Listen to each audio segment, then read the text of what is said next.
guess what? Not only did I fall from that boring ass place in the sky, I got a promotion. And by a promotion, I mean like a huge promotion. Biggest promotion of my entire existence. Can't say life because, you know, I got a pretty darn good promotion during my lifetime. But during this existence, it's a really good promotion. So, let me tell you what my position is now.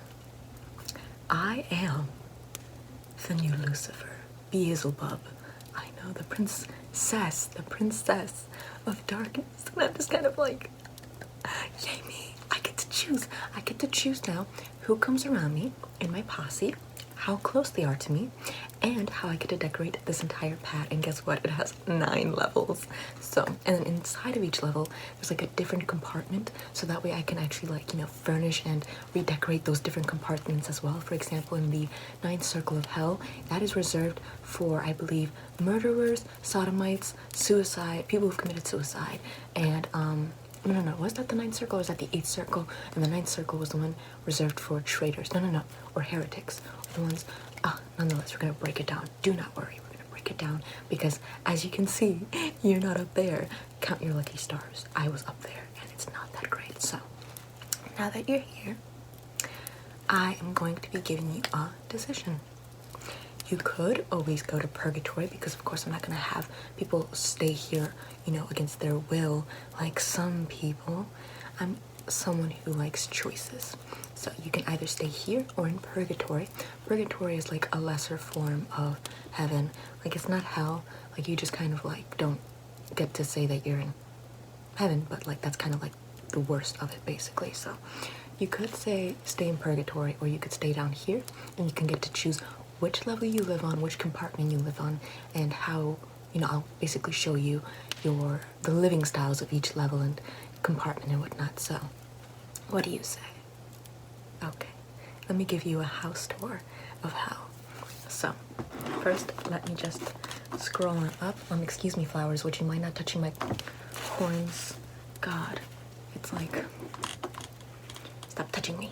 So, let me give you a rundown as to how it works down here. Remember, 9 levels. The first level is called Limbo. That's where the people who are not Christians and died not being Christians live on. That's where Plato, Socrates, Hippocrates, not Virgil, who else? Did I mention Aristotle? They all live there. They have a lot of discourse going on. It's much like a salon here.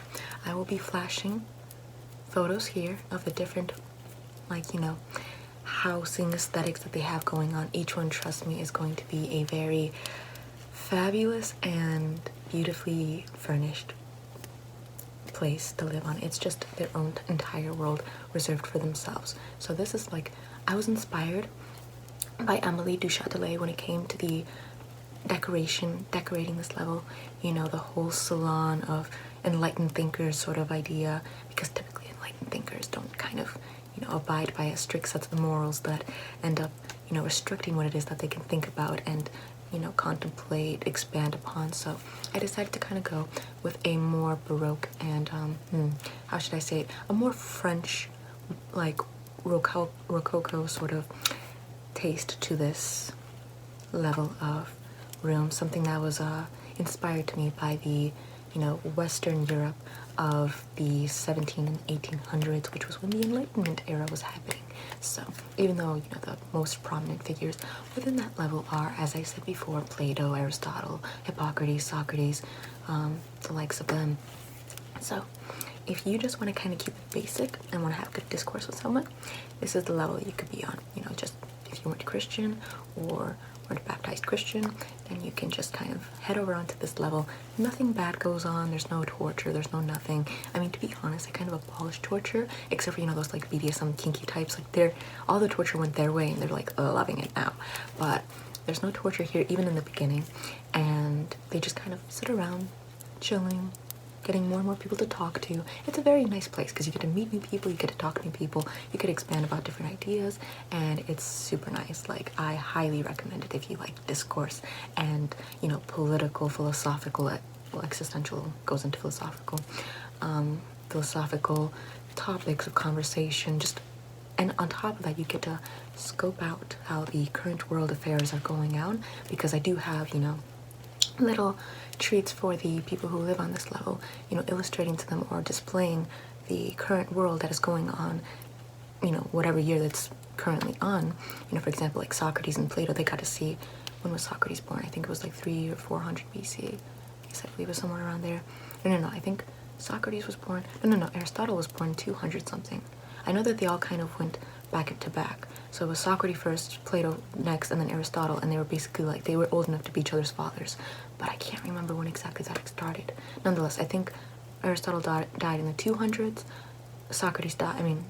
Plato died in the 300s, and Socrates was born in the 400s.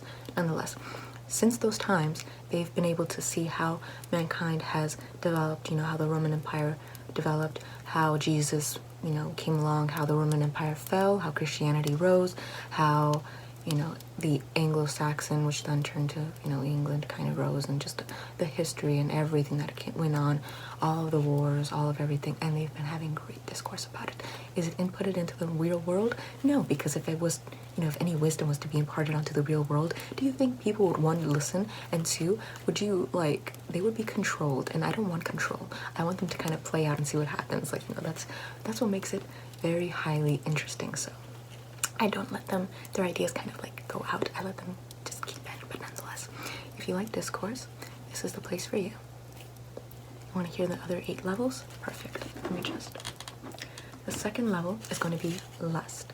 Now, when it comes to lust, the torture that was present before lust, you know, before I came along and just kind of went, torture, only for those that want to be tortured with their consent, okay? And everyone gets safe words.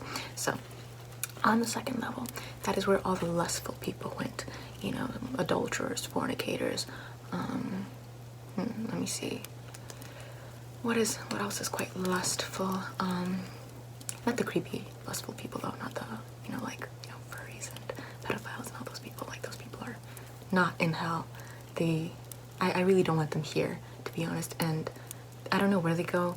I know that some of them, like, you know, just, you know, they get murdered wherever they go, so, or just brutally, so it's like, I don't want them here. Like, excuse me, this is supposed to be a swell pad, you're not, go away now. So, usually it's like the cool, lustful people, you know, Cleopatra, Helen of Troy, who else? I would imagine Don John, who else? Let me look at the list.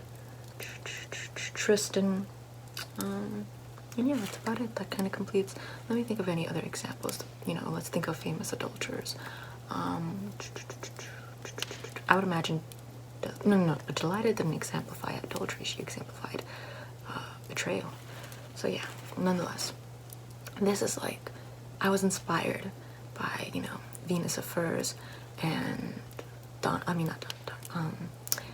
Anais Nin, and these sort of, I don't know, vintage pads of the, I don't know, it's just, I don't want to name names just because mystery is always a great component when it comes to this circular level, but it is very well designed, and I did go with the classic red sort of color palette, red and warm colors to kind of charge up the blood. But before I came along and by the way, the photos are going to be right here, kind of showing you the different aesthetics that I amplified for this room type.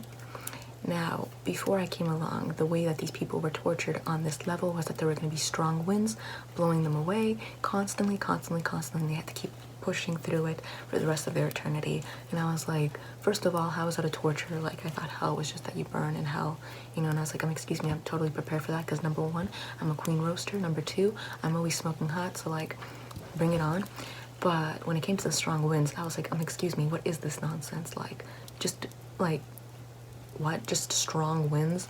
Might as well just live on a coast or something. Like, that's not punishment, that's just being super annoyed all the time. So I was like, forget that. Who even wants that?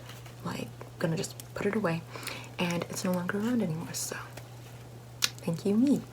Now, when it comes to this pad, of course, as I said before, it's for lustful people, so if you have more of a sexual delight, then you will make it to this level. And the what goes on here is quite NC-17, so I can't really go into detail the way I did with the discourse on the, you know, first level, what with discourse, you know, the discourse that went on, as I said before, the conversations that are taking place on the first level. Here, it's much more, yeah, behind closed doors, except for the exhibitionists and the nudists. It's in front of open doors, but, you know, that's kind of self-explanatory. They're just kind of showing off what they've got to everyone, and that's okay. But they have to do it in front of closed doors because some people behind the closed doors don't want to see that. So everyone just needs, and on top of that, consent on this level is a very big thing.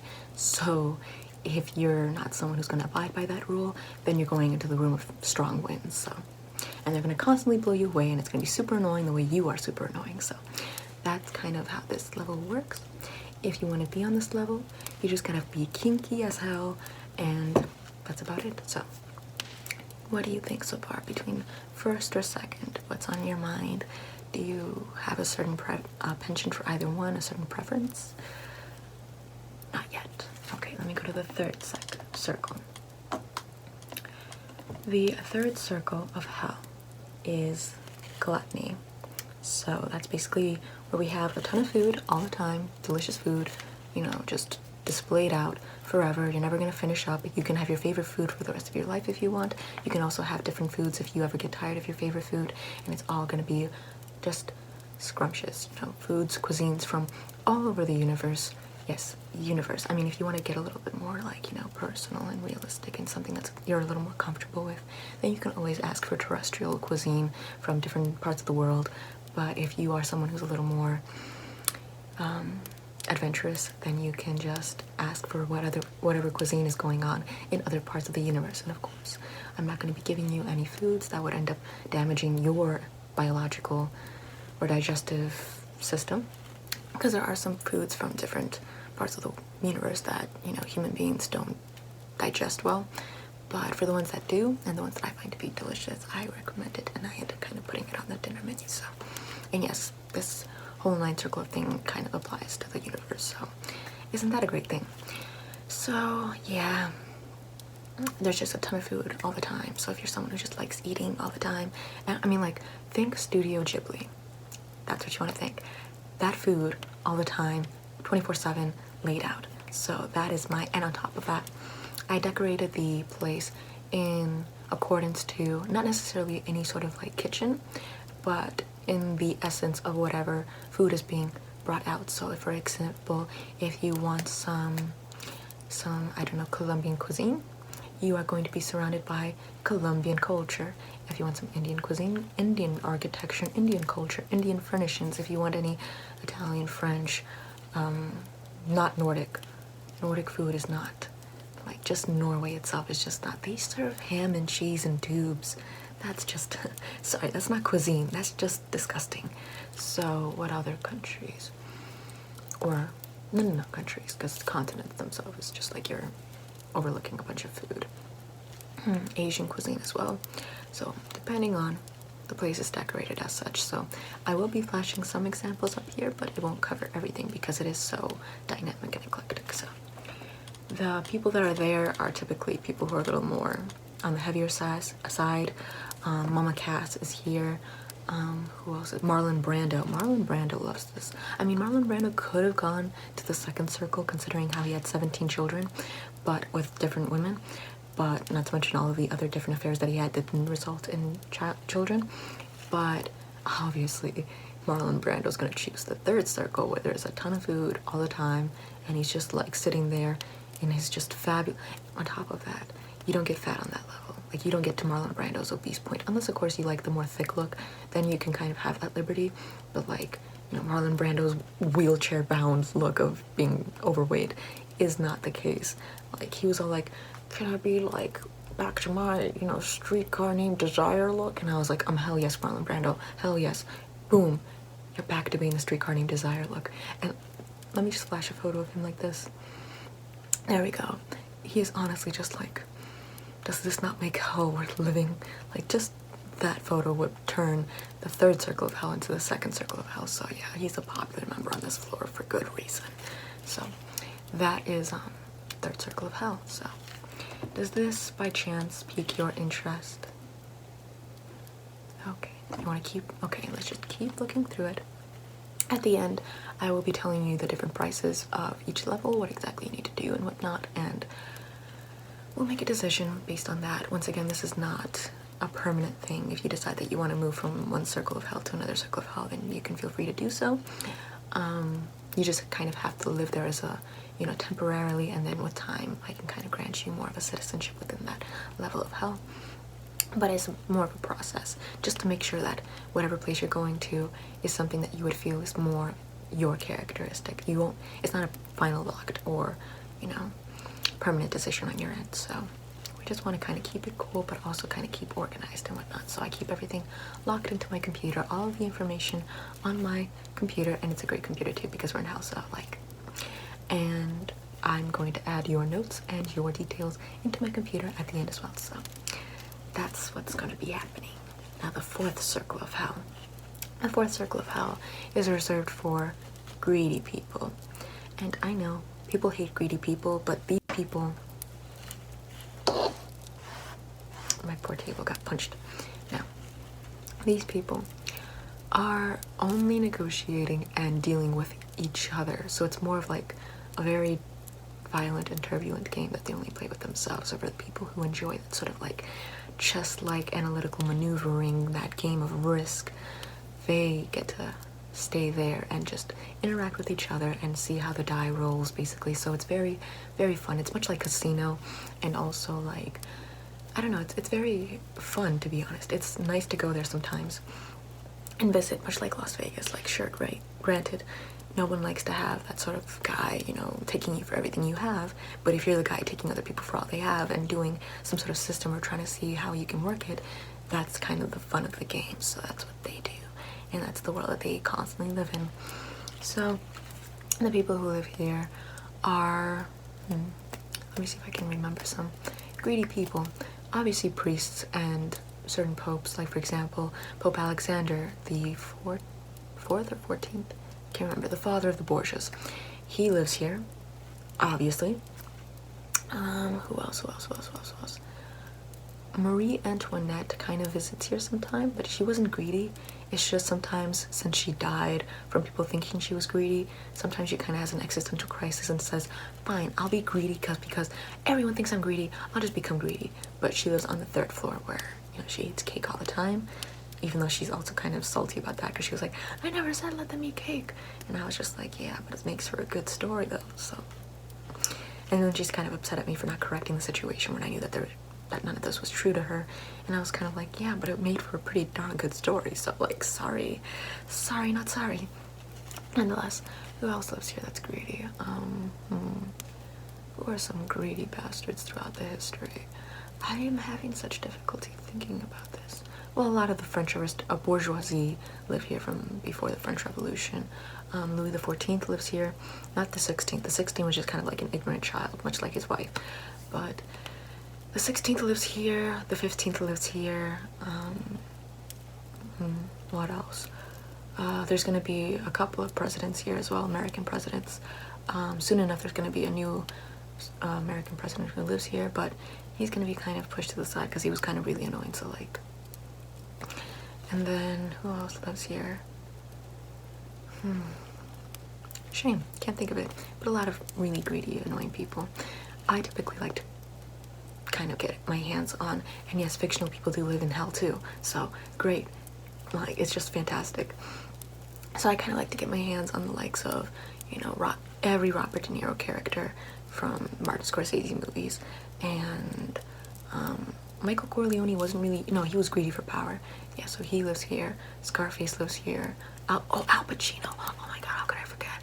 Okay, all of the mob bosses from the 1920s, the Roaring 20s, they live here too. It's so cool because they have such, like, granted, they are mobsters, they're gangsters, whatnot. They do have a violent penchant. They are in it for the money, but they have such just pizzazz, such like, they're so, like, on another level of respectability, that, if that's a word, that I'm just kind of like, you guys are fabulous, you do you. Because I mean, like, for every person that they killed in real life, like in, you know, their mortal lives, they actually paid for their funeral and paid their family retribution for that death. And I'm like, granted, you did kill them, but at the same time, who else does that? So it's just, he's just fabulous. So I love sitting down with Al Pacino and being like, listen, let's talk. And he no longer has syphilis, so he's not crazy anymore. There is a lot of casinos that go on, and a lot of, you know, Wall Street type business. Think American Psycho, think Wolf of Wall Street. A lot of that sort of vibe goes down there as well. So it is quite fun to stay at, but not to live in unless you have the right greedy temperament, of course. Now, I don't imagine that you'd want to stay here, because not very many people have that disposition. You're keeping it in the cards. Okay, no judgment.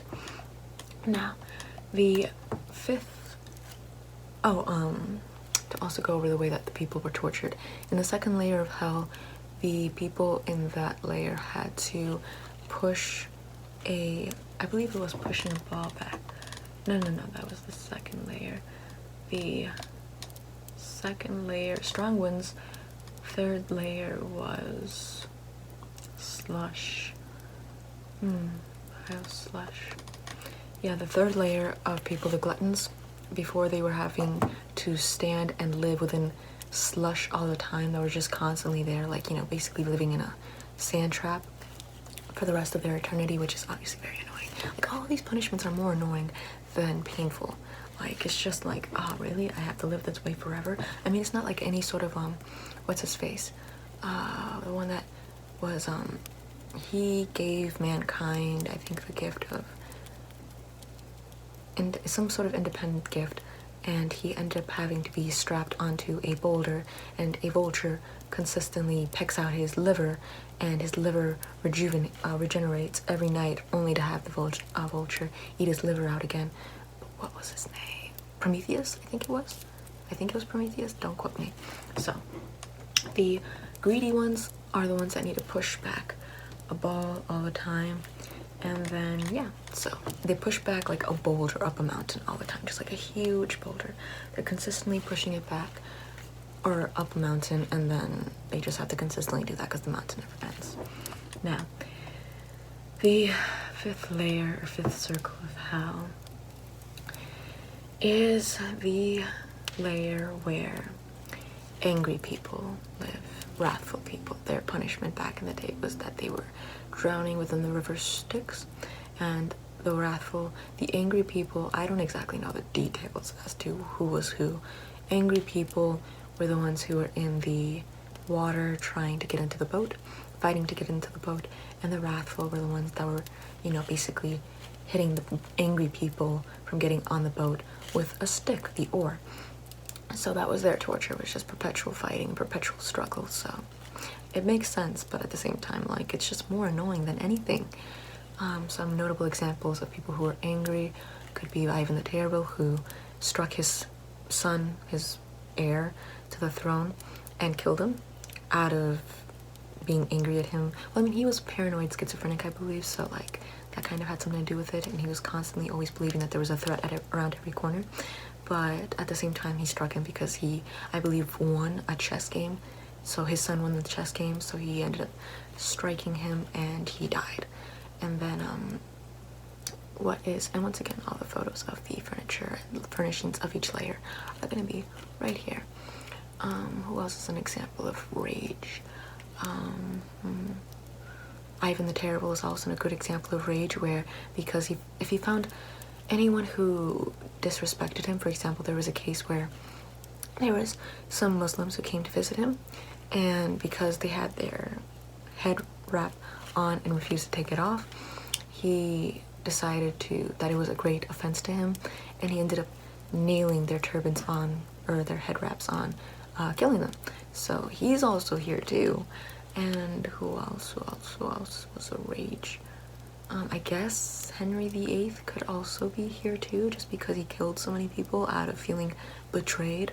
Like, like, people like him kind of annoy me, so I'm thinking about kicking him out, but, like, a lot of people are fascinated by Henry VIII, so I'm like, I'll keep him in just because. But, like, this layer of, like, hell is really annoying. hence why I didn't really furnish it all that well, because I'm like, all of you people need to take a chill pill. Like, you're super annoying.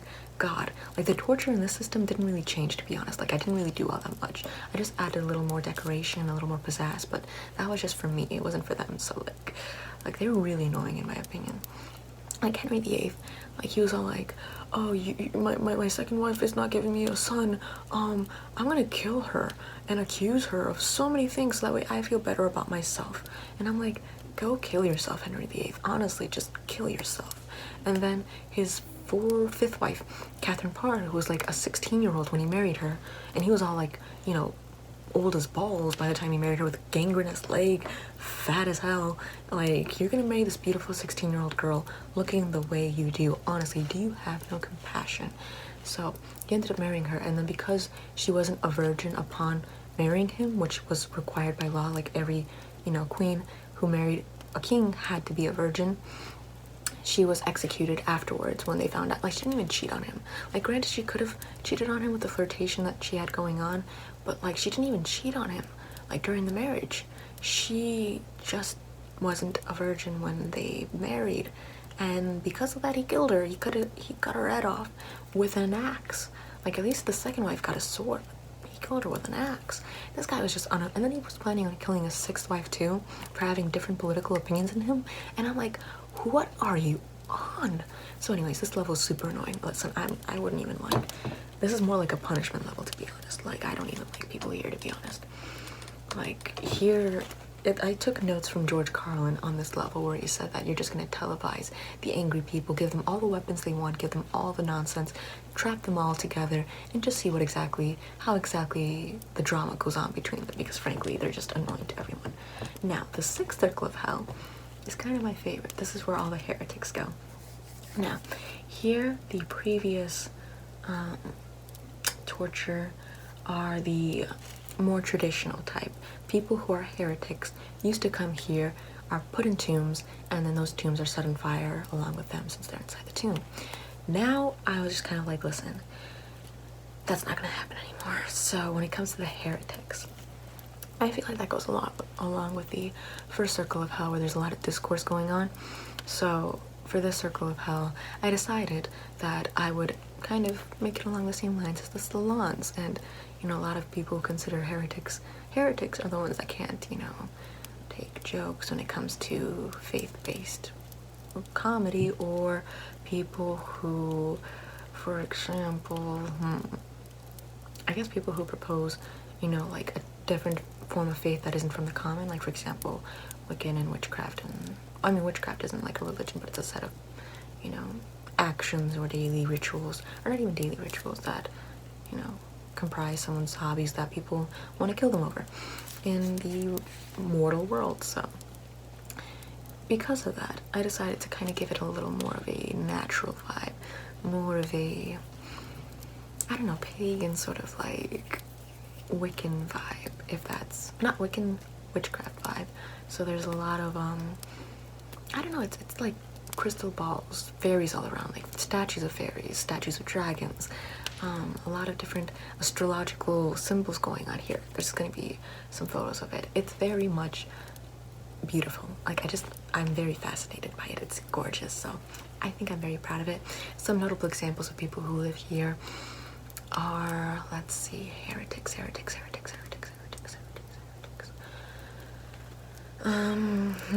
Who are some notable? Well, all of the Salem witch trials women, and not the ones that were burned, even though I said witch trials, but the ones that evaded getting burned, the real witches that they never got.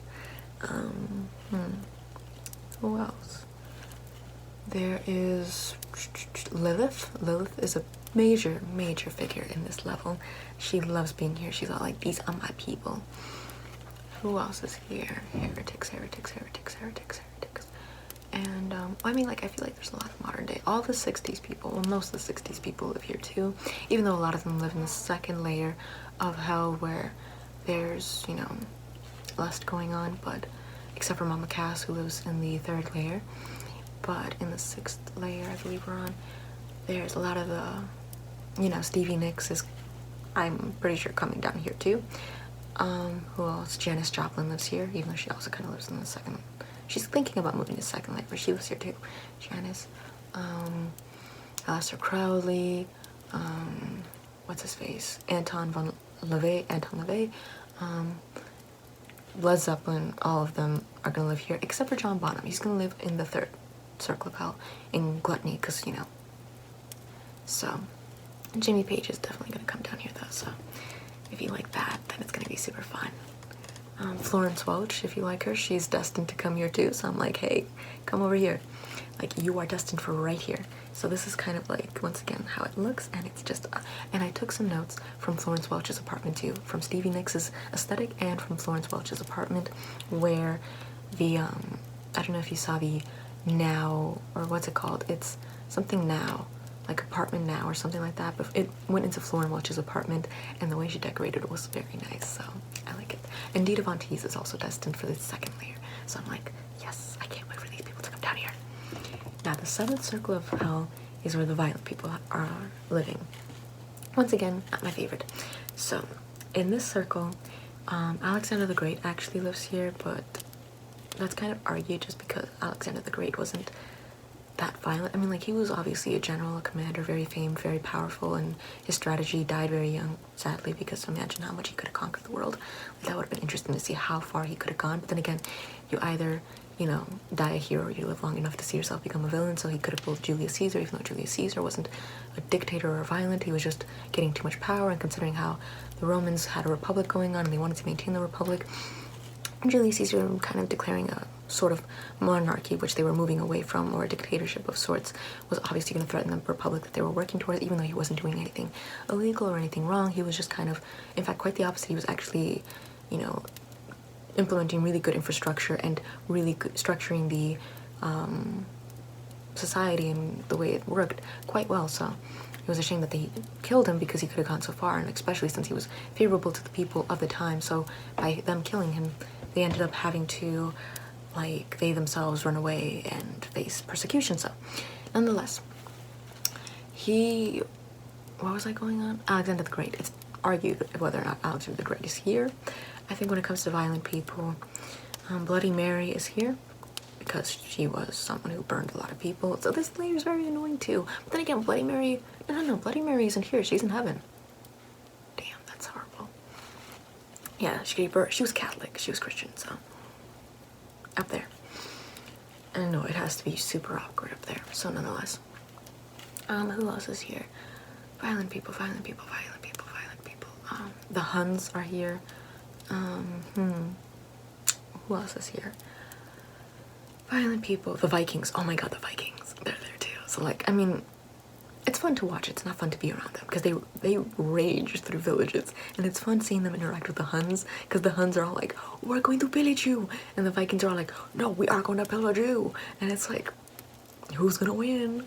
Oh, the battle for the ages. It's honestly, we televise the 5th and 7th layer of hell.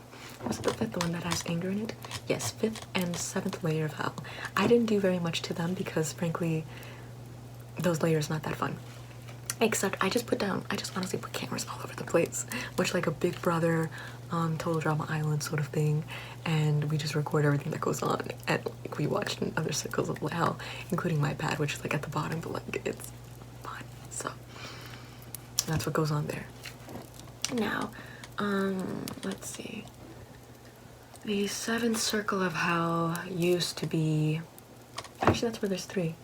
So in the outer ring, the people who murdered other people during their life, so serial killers like Ted Bundy, Jeffrey Dahmer, the Zodiac Killer, whoever that may be, like Jack the Ripper, H.H. Holmes, Eileen Wuornos, they are all in the outer circle. And let's see, they sink in a boiling river of blood and fire. So that's quite a good justice for them having murdered people. So like, for them murdering other people, I'm not really cool with that, because it's like, who are you to be taking someone else's life? Like, were you that egotistical? So they're continuing to have that punishment, basically. Not all of them, like, for example, generals and whatnot, they don't have that punishment, but because I mean, that was more of like a mutual consensual sort of murder. Like soldiers and soldiers in that time, like, and in every time, we're all like, yeah, I'm going to battle and I know what I'm getting myself into. But like people who get murdered aren't going into anywhere thinking, yeah, I'm gonna get, you know, whatever. Like it's, so not anyone like, you know, generals of the sword, they're not there. Alexander the Great is not there. It's more like serial killers. They're there. It's interesting to, you know, see them there, but like it's at the same time like, why were you such terrible human beings? So the boiling blood and fire is still in play. Let's see. The second layer of that level is reserved for people who have committed suicide before they were turned into trees and they were, I believe, eaten, fed upon by harpies. So that used to be their punishment. Now I kind of turned it into like a paradise sort of type deal where there is trees, there is bushes, but it's like, you know, beautiful foliage. The earth is completely gorgeous. It's livable. Everyone kind of has a peaceful, easygoing life. There's so much things going on there. There's a lot of support systems in place, so it's very nice, and it's much more of a appreciating nature type of place. But you know, there's no mosquitoes or anything like that. Like, you know, we can appreciate nature, but it's like none of the annoying things about it. Like, you know, I mean, if I were to live in that like circle within that circle and there's mosquitoes, I would end up in the outer circle really fast for the mosquito massacre I would conduct. Nonetheless, that's what's going on in the second circle. And then inner circle, what was it? I think it was sodomites that was in the inner circle. Blasphemers and wait, blasphemers are heretics. Nonetheless. Sodomites, who are basically gay people, they live there, and they used to be tortured by residing in burning sand and burning rain falling from the sky. Now I'm like, let me turn that into Los Angeles, Seattle type of place and have them be, you know, all over the place and whatnot, like, you know, Los Angeles is. So that's their layer right now, but I do it in the very aesthetic way, not in the nasty Los Angeles way, but like in a very like, basically whatever you picture Los Angeles being, like the positive, idealistic, romanticized Los Angeles. That's what's going on there. So let me show you some photos of that place. And yes, it's not just rooms or whatnot. Like there's not just furniture and places. Like it could actually be an entire city going on there. Hell is huge. So let's see. The 8th circle of hell. Ah, my crown. Or not my crown, my horns. The 8th circle of hell is resided by fraudulent people. These are the people that are corrupt politicians, like oh, I can't wait till they die. They're going there. False prophets, false sorcerers. I feel like there's so many examples of these that I'm just not even gonna go into them. But yeah, there's these people basically. And their punishment used to be, God better not be calling me right now. Like, God is always hitting me up. He's always like, so hey, like, I know that like I always like crap on your side of the you know, spiritual realm, but like, can I just like please like, you know, make a couple of trips to a couple of those layers, like the 3rd, the 2nd, and the, yeah, I think those are his favorite ones. Can I make a couple of trips to the 3rd and the 2nd, and maybe even the 7th? Wait, which letter? Yeah, 7th. The 7th circle, but like inside of it, the Los Angeles part. I'm like, God, excuse me. No. So, and he's gone. Good. So, this layer is where the fraudulent live, and their punishment is and was and is. Let's see. There's a bunch of boleas in them, so I'm assuming they're like not fjords, but like mountainous pikes, I guess, of land masses that are just kind of like shooting up. Let's see. Boleas, ditches between them. Crossing the bridge. Okay. Yeah, so it's basically an ugly place, and I kept it as an ugly place, but like I don't like fraudulent people. Like, come on now. Like on the 4th layer was the greedy people. Like what they're doing is a little cooler because they have like, you know, a game to it and whatnot. But like when it comes to the 8th level, I'm like, you guys actually screwed people over. Like, no, like I'm gonna screw you over. You're stuck on this platform, on this tiny little platform. Sorry. Now when it comes to the ninth circle of hell, let's see. The ninth circle of hell is where the treacherous live, and also me, but like, can I be that treacherous looking the way I do? Yes. So this is where the betrayers or severe sinners live in. It is made up of different rounds, like the seventh circle of hell, where there was, you know, the boiling blood, and then the paradise, you know, that used to be where people turned into trees and were eaten by harpies, and then the inner circle, where that used to be burning sand and burning fire, but now it is Los Angeles. So this is flowers, would you mind? But then again, I do like the flowers in my hair. It's like so nice. Nonetheless, get off of me. Nonetheless, this is 4 rounds. Are in a frozen. Okay, so all of them are in a frozen lake, icy lake, and those that committed an even more severe sin are deeper within the frozen lake. So I mean, like, if it's still frozen, like, how frozen can you get? Like, how cold can you put? Like, you get to a point where cold is just hot. So like, how exactly does that work? Like, are they just not all equally cold?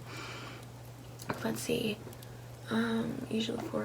Okay, so round 1 is called Cana, which was named after Cain, who was the guy, obviously, who killed his brother Abel out of jealousy. And then the second round is named Antenora after Antenor of Troy. And then the third round is Ptolemaea after Ptolemy. And then the fourth round, which is obviously the most famous round, is Judeca, named after Judas the Iscariot, who, you know, kissed Jesus. Oh, gay, and then ended up betraying him that way. So like, Judas I don't like, because it's like, he was your buddy and you're gonna just sell him out literally for 30 pieces of silver. Like, he was your friend. Like, how can you do that to him? You went around for 3 years. You lived together. You showered together. You stunk together. You ate together. You starved together.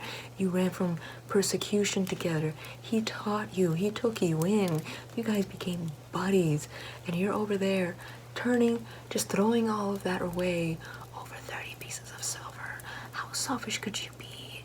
So like, I'm not that big of a fan of Judas. Judas can like, so like, I do not like him. And so anyone who's like on that level, like, I keep people who like betray their friends or are like total utter just annoying people who just so wrapped up in themselves and what they want that they end up hurting the people that, you know, love them and care about them. Those people go there, and frankly, they're in ice, like frozen ice. Frankly, it matches their hearts. So I didn't change that part. And then when it comes to Cain and Abel, I didn't change that part either. So like, the people who are in that layer are people who betray family members. So, you know, they're still in ice, frozen, and they're kept on exhibition. You know, it's kind of like an Austin Powers type thing where they're all, you know, they're chroma frozen, I think it was, or something like that. Chroma frozen, I don't know, I can't remember. They are all just, you know, ice cubes, and they're just frozen there, but they're conscious of everything going on.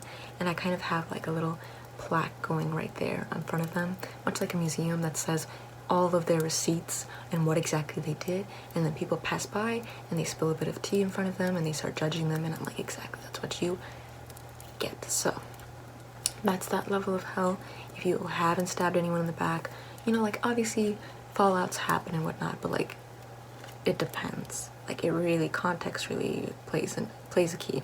So if you haven't done anything that was just utterly nonsensical multiple times, like 1 time, okay, I'll let it slide. 2 times, you're on probation. 3 times, you're in the ice. So if you haven't done anything of that sort, then, you know, you're cool. You can just kind of walk by and see everything. This is also where I live. This is my pad. Like, I like sitting there and just judging the hell out of these people while also having my TV and like watching it, and watching the 5th and 7th circles of hell just duke it out. And then I also like, you know, traversing the entire, all of the levels of hell, making sure that everyone is having their needs met, and making sure that everyone is being cool and whatnot. But mostly I stay here in front of my system. Like, you know, as you can see, this is the 9th circle of hell. It's very peaceful. It's like very customized to me. So yeah, like, this is very much my dwelling. I don't really invite people here though, because this is my dwelling. So like, you can visit for a moment. You can visit my office like you are right now, so I can process you. But otherwise, this is my place. So like, shush you, shush you.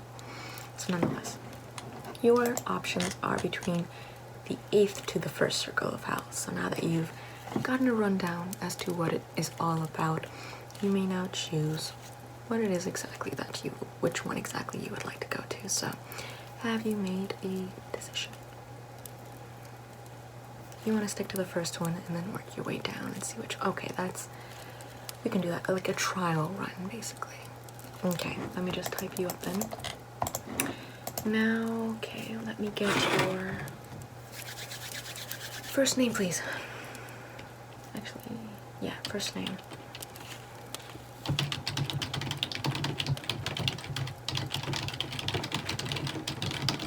Okay.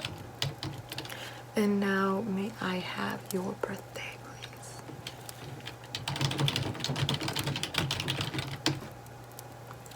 And may I now have your life summary? Just give me, just go on a rant. Just like, you know, go from like birth to now. Just give me the entire everything. Just lay it on me.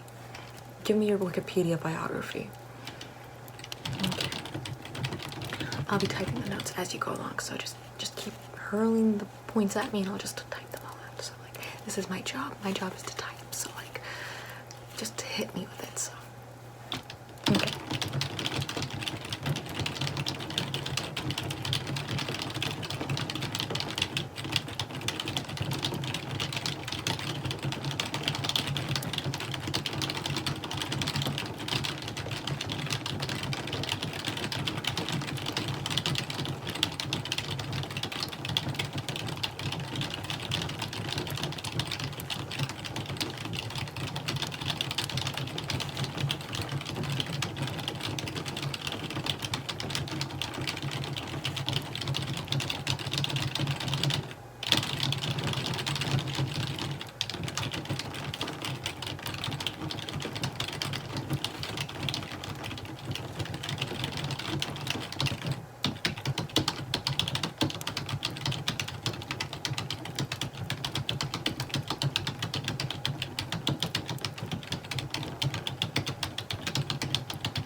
And what about the details of your death?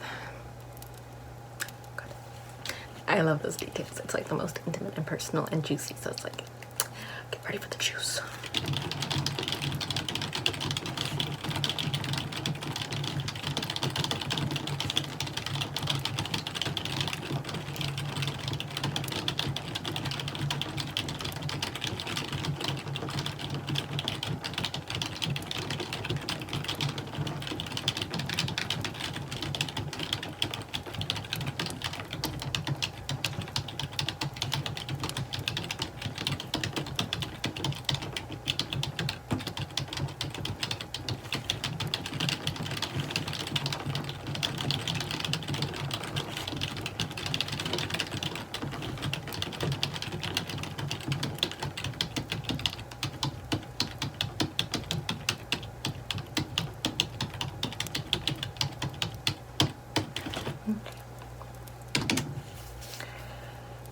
that we have your entire life biography, I can kind of look over it, analyze it a couple of times, and see which one I think you would be best suited for. Of course, I'm going to still let you go through all the layers that you want, but in the sense of me kind of giving you a suggestion, I'll give you my suggestion in the end and be like, listen, in my personal opinion, I think you would be best suited for this layer. But for now, go through them as you want while I analyze, and then at the end, I'll give you a suggestion. You can take it, you can leave it. It's up to you. So yeah, that's kind of my idea right now. I did already submit the record into my system, and you should be ready to go. So now that you are all set, you may now go to the first circle of hell. There are stairs that lead up to it. I wouldn't recommend them if you come from America, but if you do, there is an elevator right next to it, and I would recommend that for literally everyone. But a lot of people do like taking the stairs because they're all like, I like to exercise, and I'm like, what even are you on? So like, you know, you have the two options if you like. Once again, choices. This is what I like about hell. So welcome to hell. You're perfectly admitted here. You're gonna love it. I swear to you, I swear to God, you're gonna love hell.